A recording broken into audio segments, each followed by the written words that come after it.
আমি আল্লাহ আদম সন্তানকে মর্যাদাশীল করেছি, সম্মান দিয়েছি।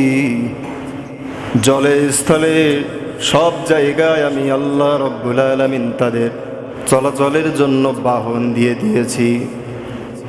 এবং আমি আল্লাহর বৈচিত্র্যময় এই পৃথিবীর ভিতর থেকে সম্মানজনক রিজিকের ব্যবস্থা আমি আল্লাহ তাআলা তাদেরকে করে দিয়েছি। জোরে বলুন সুবহানাল্লাহ।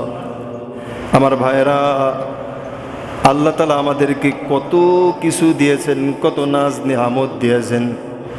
আল্লাহ তাআলা তেনার কোরআনের ভাষায় তিনি জানিয়ে দিচ্ছেন, ওয়া ইন তাউদ্দু নি'মাতাল্লাহি লা তুহসুহা।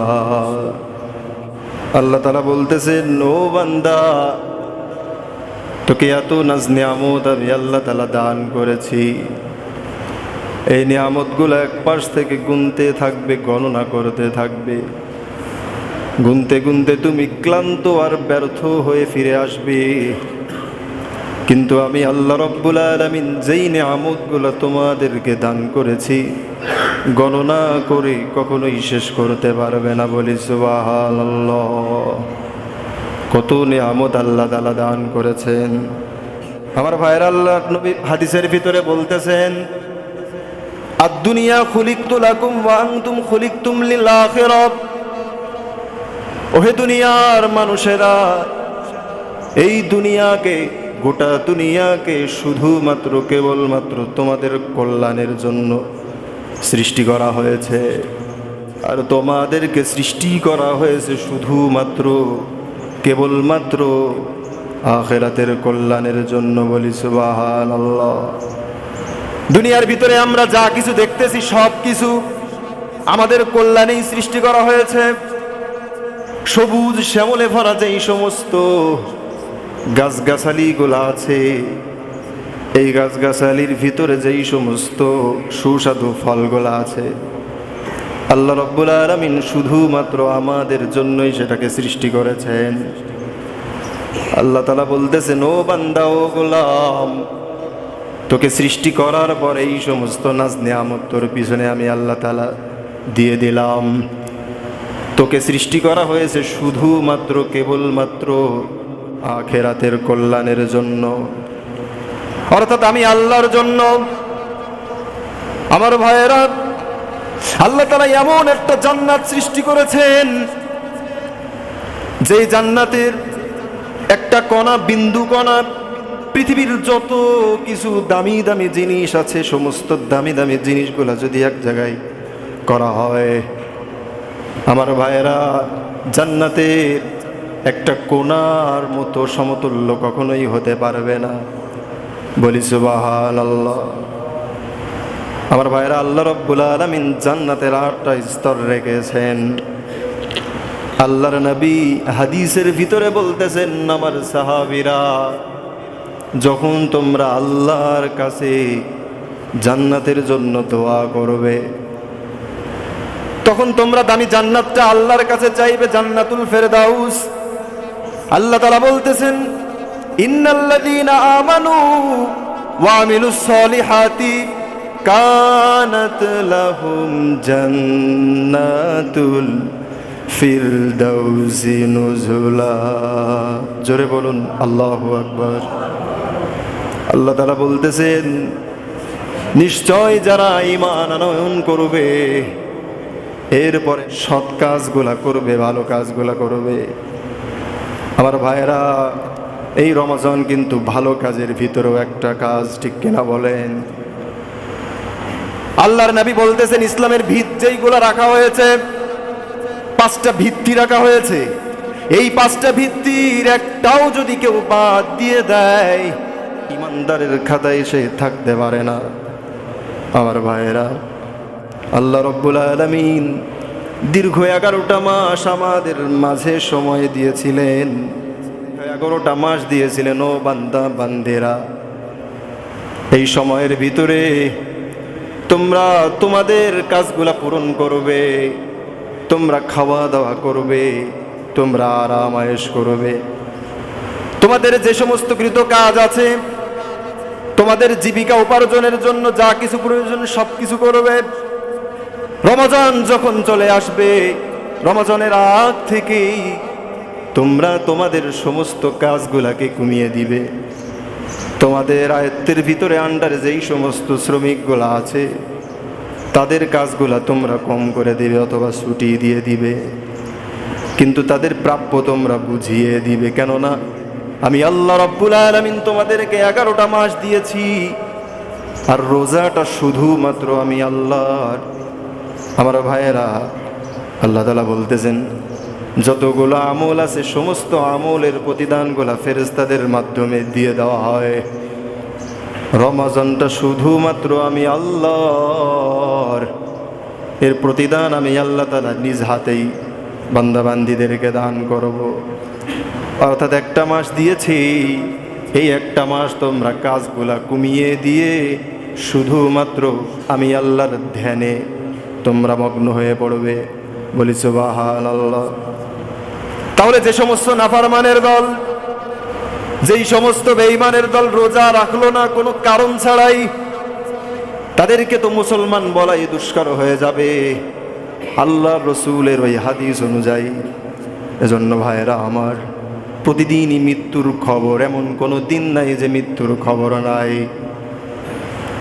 এমন সময় চলে আসবে আমি আপনি যা কিছু অর্জন করেছিলাম, যার দোহাই দিয়ে এই রমজানের মতো দৌলাতকে আমরা বাদ দিয়ে দিয়েছিলাম, সেই সব কিছুই পড়ে থাকবে।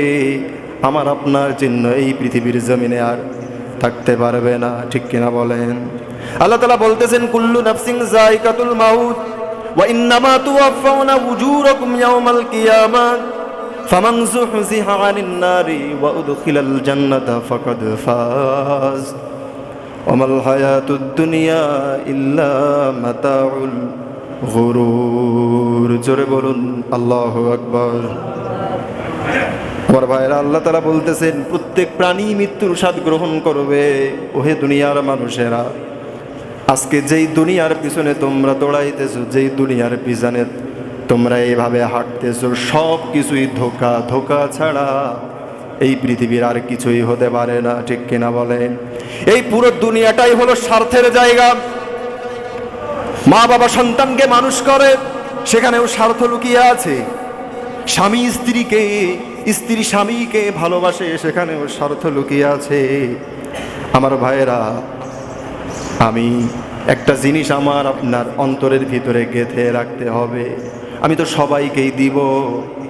আল্লাহ তাআলা তো এমন কথা কোনো জায়গায় বলেন নাই, রহমাতুল লিল আলামিন এমন কথা কোনো জায়গায় বলেন নাই তুমি তোমার স্ত্রীকে দিবে না, তুমি তোমার ভাইকে দিবে না, তুমি তোমার আত্মীয়দেরকে দিবে না, তুমি তোমার মা বাবাকে দেখবে না, এমন কথা কোথাও বলেন নাই। অথচ আল্লাহর নবী তিনি সব জায়গায় বলেছেন যার অধিকার যেখানে প্রাপ্য, তার অধিকার তার প্রাপ্যটা সেখানে তোমরা বুঝিয়ে দিবে। আমার ভাইরা, আল্লাহ তাআলা বলেন নাই এই নামাজ বাদ দিয়ে দুনিয়ার কাজকে তোমাকে ফলো করতে হবে, এই রোজা বাদ দিয়ে তুমি দুনিয়ার মানুষদেরকে ভালো রাখার জন্য শ্রম দিবে, কথা বলে নাই। ঠিক কিনা বলেন? আল্লাহ তাআলা বলতেছেন আগে ইবাদতটা করো, আগে তোমার ইবাদত করা লাগবে।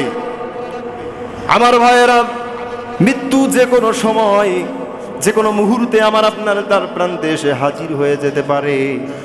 এজন্য আসুন আমরা এই মৃত্যু নামক শব্দটা আমার আপনার দ্বার প্রান্তে আসার আগে আমাদের গোটা জীবনকে আমরা শুদ্ধ করে নিব। রাজি আছি না নাই বলেন?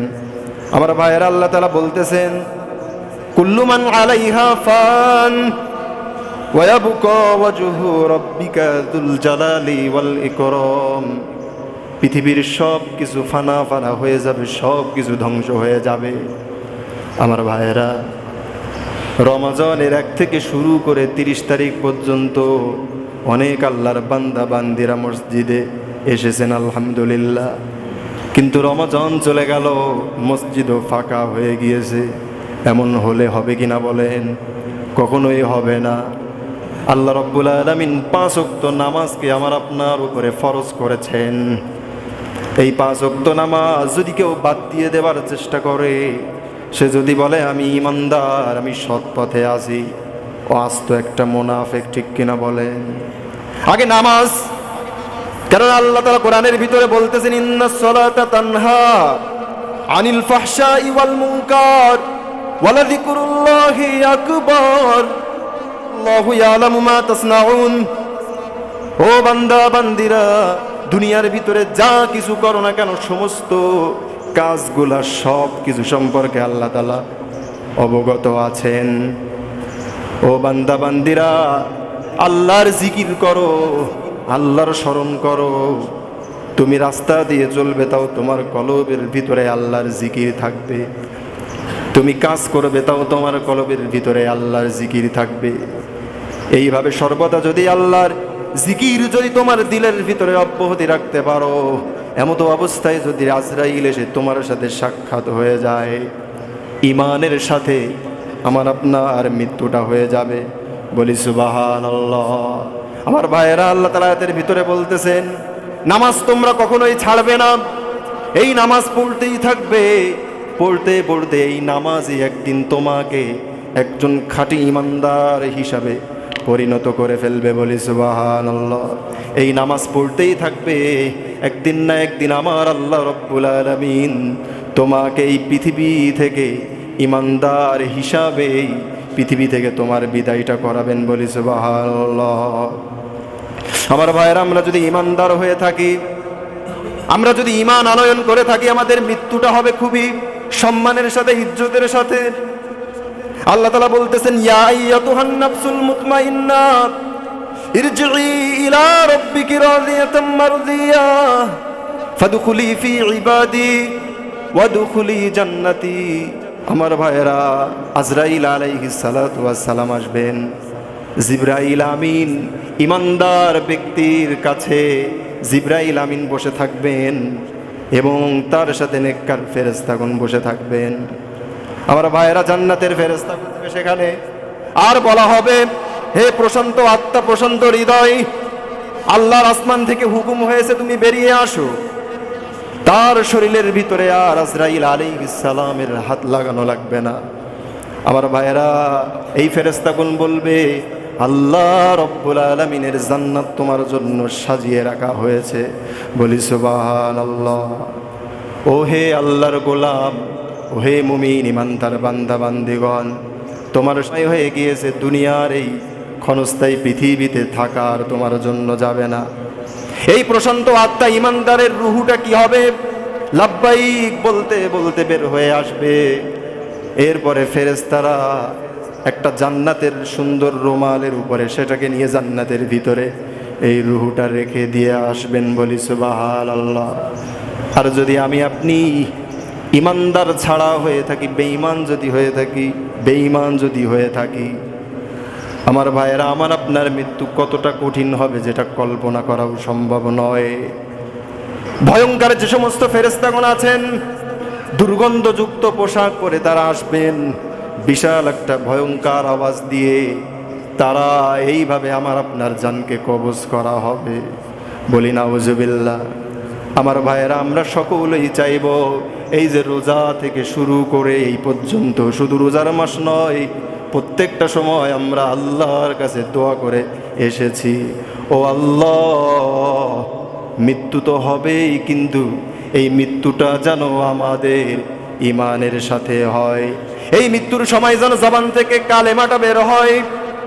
আমার ভাইয়েরা, আল্লাহর নবী হাদিসের ভিতরে বলতেছেন, যার জীবনের শেষ বাক্যটুকু হবে লা ইলাহা ইল্লাল্লাহ, আল্লাহ রব্বুল আলামিন তার জন্য ওই দামি জান্নাত বরাদ্দ করে দিবেন। বলি সুবহানাল্লাহ।